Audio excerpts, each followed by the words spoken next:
په افغانستان کې د ترکیې د معارف بنسټ مسؤلین وایي د افغان ماشومانو مسلکي روزنې ته به دوام ورکوي. کابل ښار کې د افغان ترک په ابتدایي ښوونځي کې د روژه ماتي ځانګړي مراسم جوړ شوي وو چې د ترکیې هیواد او افغانستان ترمنځ د تاریخي او نیکو اړیکو او همکاریو په اړه په دغه مراسمو کې ویناوې وشوې.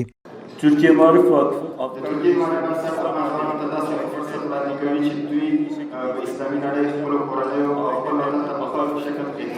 hizmet verecek mükemmel bir imkan sunuyor.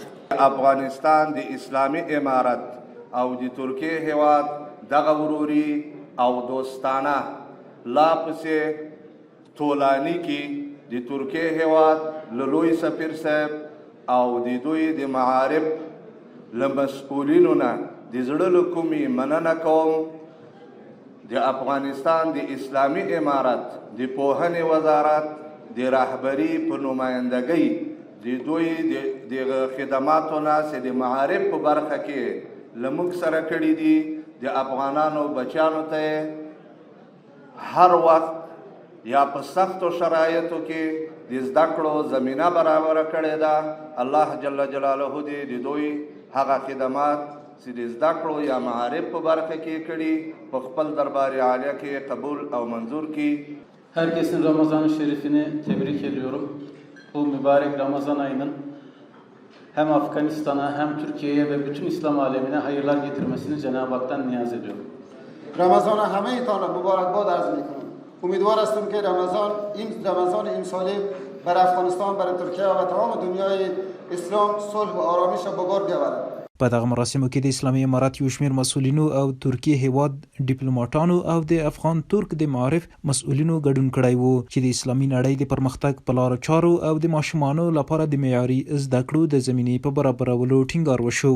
Ben inanıyorum ki Afganistan'daki Türk okullarımıza, Afganistan yetkililerimizin ellerinden gelen desteği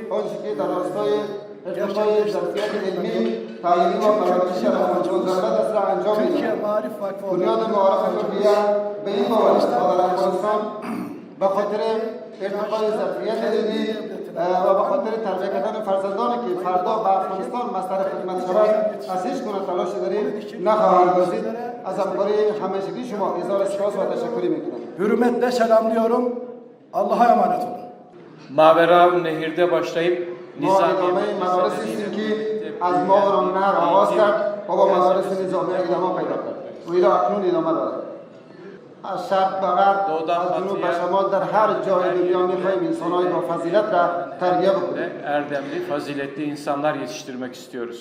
د یادونې وړ ده چې د افغان ترک ښوونځي په پلازمینه کابل او یو شمېر نورو ولایتونو کې فعالیت لري چې د نړۍ د پرمختللو سیسټمونو سره افغان ماشومانو ته زده کړې ورکوي.